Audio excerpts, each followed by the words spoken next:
The rejection. The gleaming glass doors of the Grand Wellington Hotel reflected the setting sun as Olivia Richards stepped out of her sleek black car. Her simple yet elegant navy blue suit was worth more than what most people earned in a month, but she wore it with the easy confidence of someone who had earned every thread. At 42, she had built her tech company from a small startup in her garage to a billion-dollar empire. "The conference room arrangements are all confirmed, Ms. Richards," said Emma, her assistant, tapping on her tablet.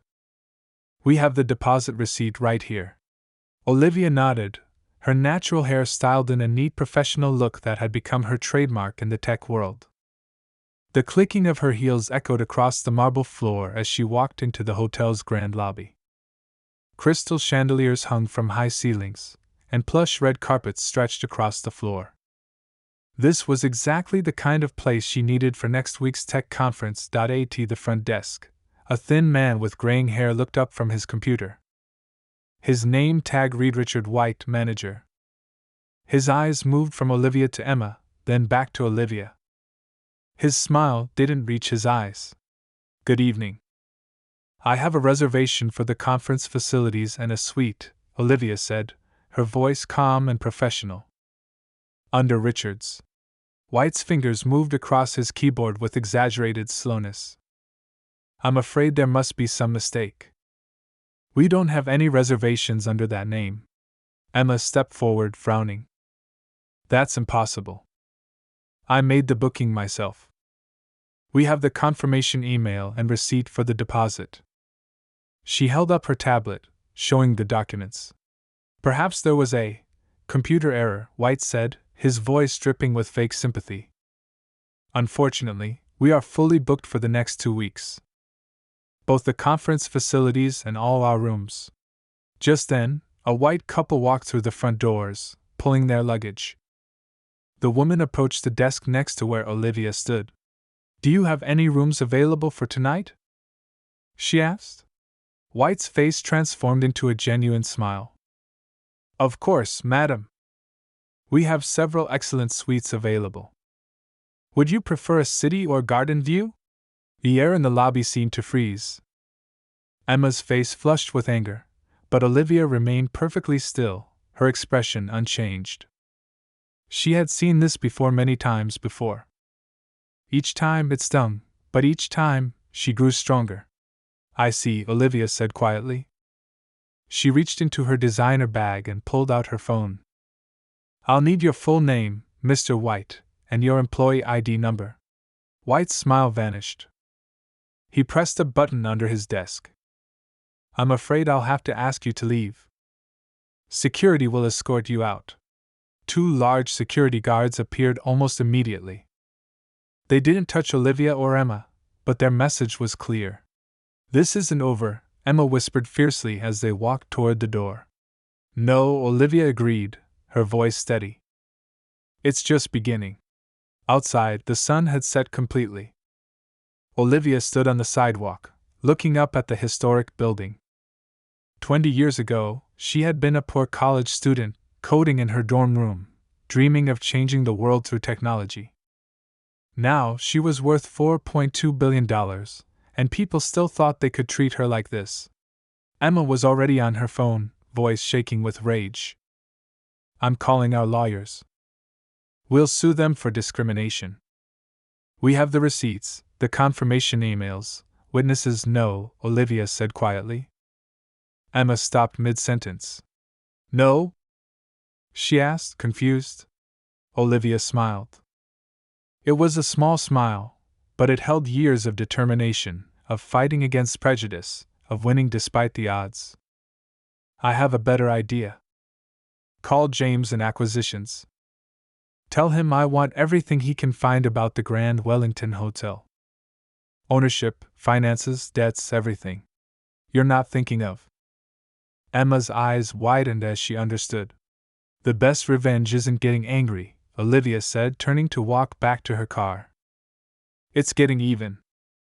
And I've learned that true change only happens when you have the power to enforce it."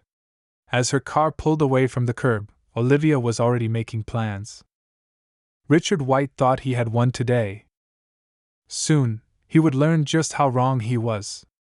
The investigation, the wall of screens in Olivia's home office, displayed everything her team had found about the Grand Wellington Hotel over the past week. She stood before them, arms crossed, absorbing every detail. The building's history stretched back almost 100 years, but what interested her most was its current trouble. "The numbers don't lie," James Morton, her head of acquisitions, said as he pointed to the financial reports. "The hotel is bleeding money. They've lost 30% of their business in the last 2 years, but they're trying to hide it." Emma, who sat nearby taking notes, looked up. "How are they hiding it?" "Creative accounting," James replied, pulling up more documents. "They're using their old reputation to charge super high rates, but their customer satisfaction scores are dropping. They're surviving on their name alone." Olivia walked closer to one screen showing the hotel's ownership structure. The current owner was Lord William Blackwood III, an aging British aristocrat who had inherited the property from his father. According to their sources, he hadn't visited the hotel in over 5 years. "What else did your team find?" Olivia asked, turning to Lisa Wang, her chief investigator. Lisa touched her tablet, and new images appeared on the screens. "We found patterns. Lots of them." She pulled up a series of complaints that had been quietly settled out of court. In the past 3 years, there have been 28 incidents where minority guests were turned away due to booking errors. All of them received small settlements and signed non-disclosure agreements. 28 that we know of, Emma added bitterly. "The manager, Richard White, has been there for 7 years, Lisa continued. The discrimination complaints started increasing about a year after he took over. He's careful, though he always has some excuse ready. A computer glitch, a booking error, a miscommunication." Olivia nodded slowly. She had expected this, but seeing the proof still made her stomach turn. "What about the staff?" Lisa switched to another screen showing employee records. "High turnover rate among minority employees. Most quit within 6 months. Exit interviews cite a hostile work environment, but nothing ever comes of the complaints." "And now for the good news," James said, bringing up property valuations. "Lord Blackwood is looking to sell." Quietly. "He knows the hotel's reputation is slipping, and he wants out before it becomes public knowledge. His asking price is high, but he's desperate for a quick, private sale." Olivia smiled. It wasn't a warm smile. "Perfect.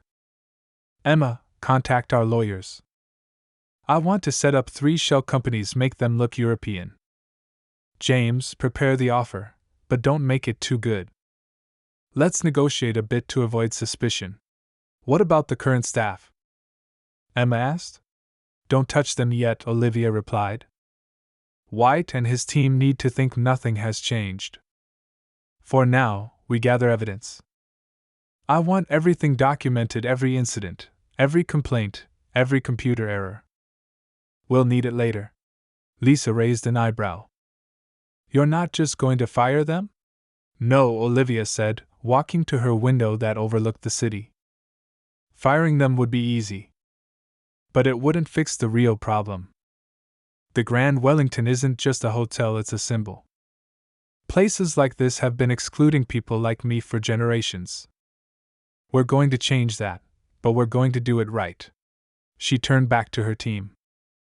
"Start the process, but keep my name off everything. As far as the world is concerned, the buyer is a European investment group looking to expand into American properties. How long do you think the negotiations will take?" James asked. "Give it a month. Lord Blackwood is proud, but he's also practical. When he sees his options running out, he'll sell." As her team left to start their tasks, Olivia stayed in her office, looking at the hotel's image on her screens. She remembered the dismissive look in White's eyes, the fake smile, the casual cruelty of his discrimination. Soon that would all change. Emma lingered at the door. "You know, we could still sue them. Make a public statement. Lawsuits make headlines, Olivia replied. But ownership? That makes changes. Real ones? Permanent ones. She turned off the screens. Let's get to work. We have a hotel to buy. The chess move. Lord William Blackwood III stared at the contract on his mahogany desk in London, his wrinkled hand gripping an expensive pen.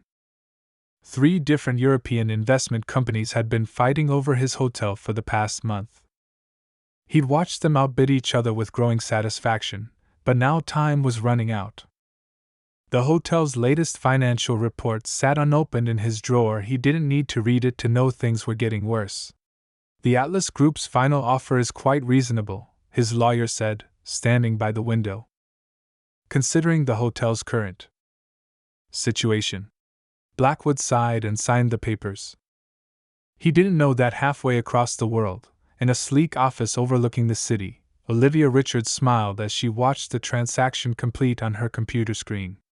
Atlas Group, Nova Industries, and Crown Holdings, Emma read from her tablet, shaking her head in admiration. All 3 companies bidding against each other, all secretly owned by you. Brilliant. The old man's pride needed to be satisfied, Olivia replied. He had to believe he was starting a bidding war. Making him think he won one last negotiation was worth the extra money. James walked into the office, grinning. It's done.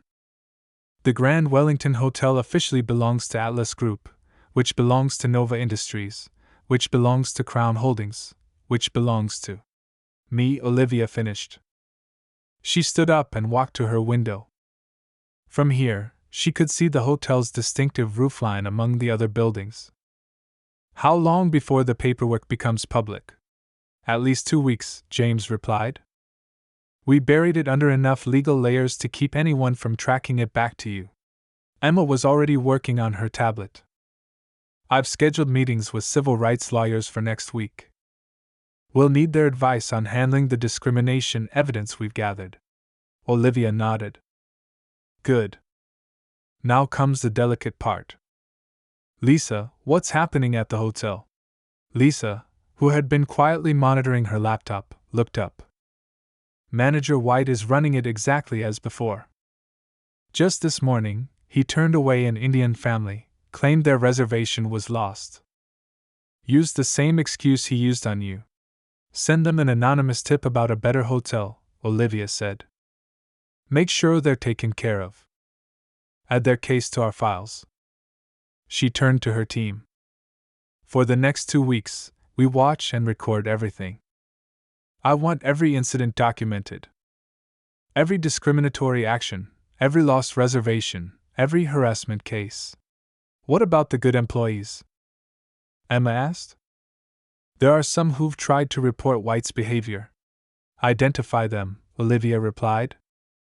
They'll be important for what comes next. We're not just buying a hotel, we're buying a chance to make real change. The next 2 weeks passed slowly. Olivia's team worked quietly, gathering evidence and preparing for what was to come. They watched as White continued his pattern of discrimination, unaware that each incident was being carefully documented. One morning, White stood at his usual place behind the front desk, turning away a Hispanic couple with his practiced excuse about computer errors. As they left, he didn't notice Lisa sitting in the lobby, recording everything on her tablet. Everything's ready, Emma announced later that day in Olivia's office. The lawyers have reviewed all our evidence. The new policies are drafted. The renovation plans are complete. We even have a list of qualified candidates to replace any staff members who choose not to adapt to the new management. Olivia looked at the calendar on her wall. It had been exactly 1 month since White had turned her away from her own hotel. Schedule the management meeting for next week. Make it mandatory for all senior staff. And the renovation team? James asked. Have them ready to start work the day after. Once we take control, we move fast. Olivia picked up a folder containing the new hotel policies. No more hiding discrimination behind fake smiles and computer glitches. The Grand Wellington is about to learn what real hospitality means. As her team left to make the final preparations, Olivia stayed at her desk, looking at a photo of her younger self, a girl from a poor neighborhood who dared to dream big. Sometimes, she said softly to the photo, you have to become the change you want to see. In his office at the hotel, White was about to learn just how big that change would be. The preparation, the conference room in Olivia's office building buzzed with activity. 3 days before the planned takeover, her team was making final preparations. Large screens showed blueprints of the hotel, staff files, and renovation plans. The air crackled with purpose and anticipation. Training programs are ready, Lisa announced, pulling up detailed schedules on the main screen. We've partnered with the best diversity and inclusion consultants in the business. They'll start working with the staff who choose to stay. Emma nodded, making notes. I've contacted 4 minority-owned businesses for the renovation contracts. Their bids are competitive, and their work is excellent. It'll send the right message from day one. James stepped forward with a thick folder. The severance packages are prepared for those who don't want to adapt. They're generous 3 months pay plus benefits. Nobody can say we weren't fair. Olivia studied the documents before her. Everything had to be perfect. She wouldn't give anyone a chance to call this revenge or a hostile takeover. This was about transformation, about showing a better way. What about the current guests? She asked. We've identified everyone staying at the hotel next week, Lisa replied. No conferences or big events scheduled. Mostly business travelers. We'll offer them free upgrades and special perks to make up for any renovation inconvenience. A young lawyer named David stepped forward. He had been working with them for weeks, reviewing every document and plan. Legally, everything is solid. We have clear evidence of discrimination, dozens of cases. But more importantly, we have proof that management knew about it and did nothing. Olivia picked up one of the files. Inside were statements from former employees who had quit because of White's behavior. Their stories made her angry, but she kept her voice calm. These people deserve better. All of them, the guests who were turned away, the employees who were harassed, even the ones who stayed silent because they were afraid. The press will want to know why you did it this way, Emma said softly. Why you didn't just sue them or expose them publicly. Because lawsuits end with money changing hands, and nothing really changes, Olivia replied, standing up to face her team. I want to show that there's a better way to do business. That treating people with respect isn't just right, it's profitable. Lisa pulled up the hotel's customer satisfaction scores from before White became manager. The hotel used to be known for excellent service to everyone. We can make it that way again. Better, Olivia corrected. We can make it better.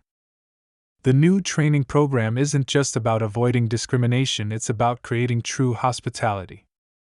Every guest should feel welcome, no matter who they are. James checked his watch. The construction crews are ready. The moment you take control, they'll start work on the lobby. New look, better accessibility, more welcoming atmosphere. And the new hiring policies? Olivia asked. Emma touched her tablet, and new documents appeared on the screens. Complete overhaul. Fair wages, better benefits, clear promotion paths.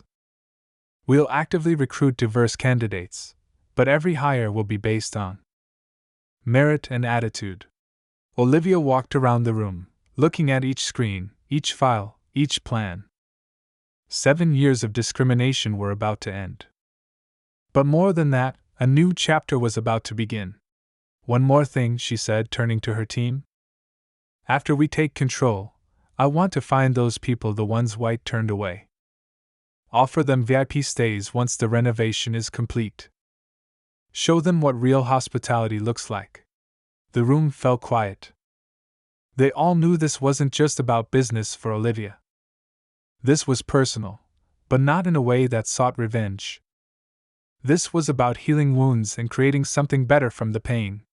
3 days, Emma said, breaking the silence. In 3 days, Richard White will learn who his new boss is. Olivia smiled, picking up the new hotel logo design from the table. The Grand Wellington's famous W now had a subtle rainbow sheen to it. No, she said. In 3 days, he'll learn what real leadership looks like. The morning sun streamed through the Grand Wellington Hotel's windows as Richard White straightened his tie. The mandatory staff meeting was about to begin, called by the mysterious new owners. He wasn't worried. European investors rarely bothered with day-to-day operations. The hotel's main conference room filled with staff members. White sat in the front row, checking his watch repeatedly. At exactly 9:00 a.m., the doors opened. His mouth fell open as Olivia Richards walked in, followed by her team. She wore a crisp white suit that seemed to glow in the morning light. Emma and James flanked her, carrying folders. Lisa brought up the rear with her ever-present tablet. "Good morning, Mr. White," Olivia said calmly. "I believe we've met before." White stood up, his face turning pale. "What are you doing here?" "Security. Security won't be coming," Emma said, stepping forward. "They report to the hotel's owner now." She paused, looking directly at White. "And that would be Ms. Richards." The room erupted in whispers. Olivia waited for them to die down before speaking again. 3 months ago, I was turned away from this hotel. Mr. White claimed there were no rooms available, then immediately gave a room to another guest. She turned to address all the staff. I later learned this was not an isolated incident. James began distributing folders to everyone in the room. Inside these folders, you'll find documented cases of discrimination at this hotel over the past 7 years. You'll also find the new hotel policies, training schedules, and renovation plans. White's face had gone from pale to red. "This is ridiculous." "You can't just I can," Olivia interrupted, her voice firm but not angry. "Atlas Group, which now owns this hotel, belongs to me. As do Nova Industries and Crown Holdings, the companies that bid against each other to buy this property." Lord Blackwood was quite happy with the price. The staff members were opening their folders, reading with wide eyes. Some looked ashamed, others relieved, a few worried. "Now," Olivia continued, "I'm not here for revenge. I'm here to make changes." She walked to the front of the room, commanding everyone's attention. "This hotel was once known for its excellence. We're going to bring that back, but with a difference. We're going to show that true luxury means everyone is welcome." Lisa stepped forward with her tablet.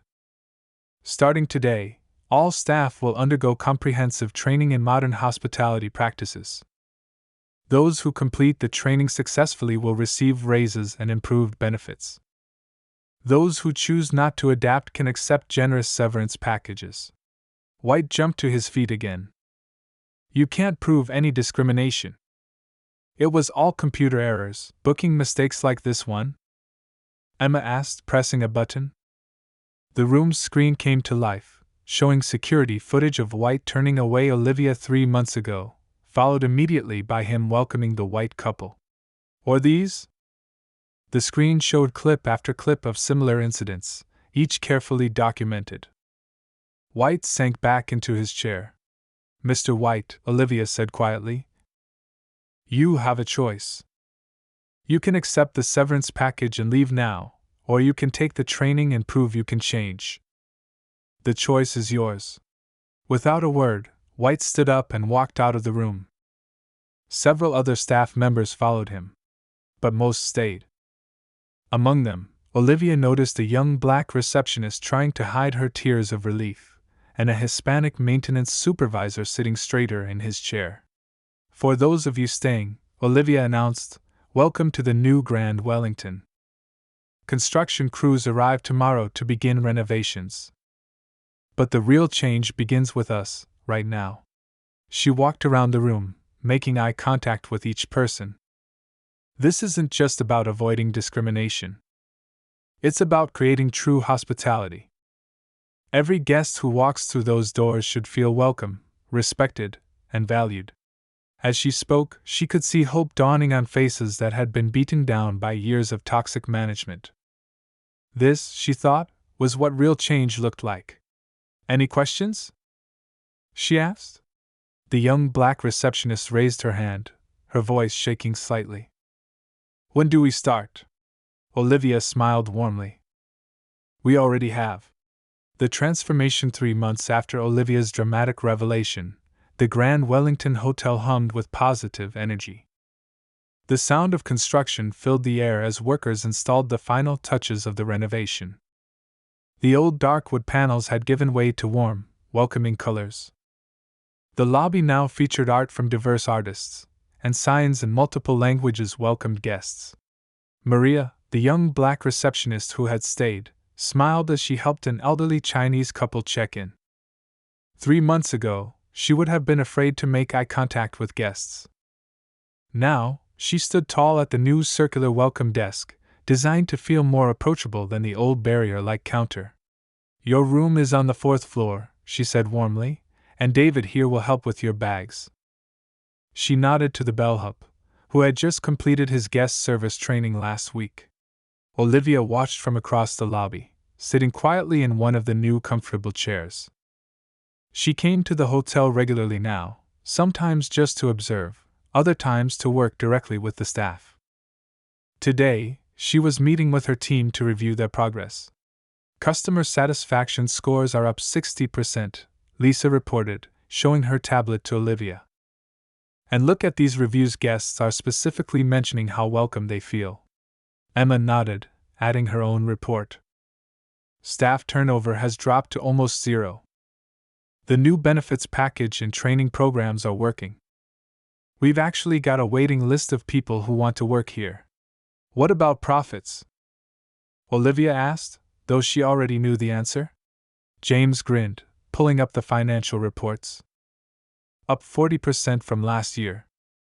Turns out treating everyone with respect is good for business. Who knew? They watched as a Muslim family checked in, the mother wearing a hijab. The new staff member at the desk, Robert, smoothly offered them directions to the nearest prayer room, one of the new additions to the hotel. Remember when White would have turned them away? Maria asked, joining Olivia's group during her break. Claimed we didn't have any rooms, even though the hotel was half empty? How is the mentorship program going? Olivia asked her. Maria had shown such promise that they made her head of the new initiative to help junior staff develop their careers. Amazing, Maria beamed. We've got 15 employees in the program now. 3 are already ready for promotion to management positions. The hotel's new restaurant was busy with lunch guests. The menu now featured dishes from around the world, each prepared authentically. The chef, a talented woman from Mexico who had previously been stuck as a line cook, was receiving rave reviews. The training center opens next week, Emma reminded everyone. We're already booked solid for 3 months. The training center had been Olivia's idea, a place where other hotels could send their staff to learn about inclusive hospitality. She believed in spreading change beyond just one hotel. A commotion at the door drew their attention. A wedding party was arriving, 2 women in beautiful dresses, surrounded by their families. Under the old management, they would have been turned away. Now, the staff sprang into action, making them feel special and welcomed. Oh, and you'll love this, Lisa said, pulling up a news article on her tablet. Remember Tom's Place? That budget motel where White ended up working after he left. Everyone nodded. They'd heard he'd found a job there after leaving the Grand Wellington. It just went bankrupt. Turns out his management style doesn't work so well in today's world. Olivia stood up, straightening her jacket. That's not our concern. We're focused on moving forward. She looked around at her team, pride evident in her eyes. All of you have helped create something special here. This isn't just a hotel anymore, it's a model for change. As if to prove her point, a young black girl walked through the lobby with her parents, staring wide-eyed at the beautiful surroundings. She pointed at Olivia's picture on the wall, part of a display about the hotel's history and transformation. "Look, Mommy!" the girl exclaimed. "She owns this whole place." Olivia smiled, remembering her own childhood dreams. Sometimes the best revenge wasn't about getting even. It was about creating something so beautiful that it made the past feel like a distant, fading shadow. The legacy. 1 year after Olivia Richards walked into her own hotel, the Grand Wellington's Grand Ballroom buzzed with excitement. The annual Tech Innovation Conference, the same event she had tried to book that fateful day, was in full swing. But this time, it was different. The conference attendees represented every background imaginable. Young startup founders in jeans sat next to corporate executives in suits. Women in hijabs discussed artificial intelligence with men in traditional African attire. The walls, now adorned with interactive screens, displayed the conference theme, "Innovation belongs to everyone." Olivia stood at the podium, looking out at the diverse crowd. "1 year ago, I was told I didn't belong in this hotel," she began. "Today, I'm proud to say that everyone belongs here." In the back of the room, Maria, now the hotel's assistant manager, directed her staff with quiet confidence. The service was flawless, a testament to the training program she had helped develop. Meanwhile, across town in a small coffee shop, Richard White sat reading the business section of the newspaper. His hands tightened on the paper as he saw the headline, "Grand Wellington named Best Luxury Hotel Sets New Industry Standards for Inclusive Excellence." The article mentioned the hotel's remarkable turnaround. Profits had doubled. 3 new hotels had opened under Olivia's company, each following the Grand Wellington's model of inclusive luxury.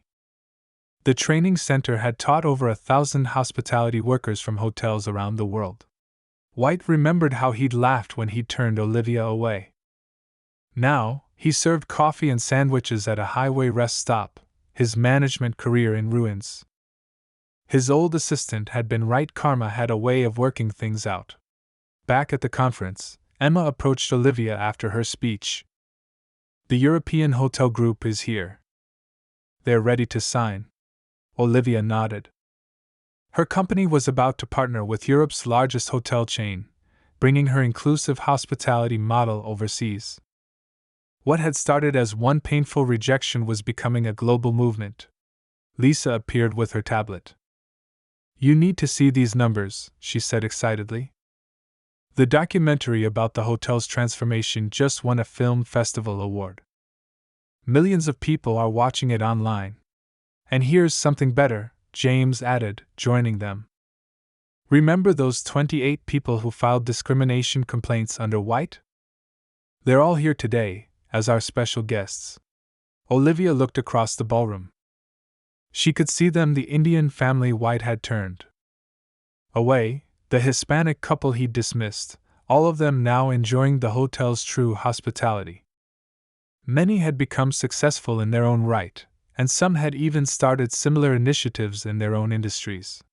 The young black receptionist who had cried on that first day was now giving a workshop on leadership.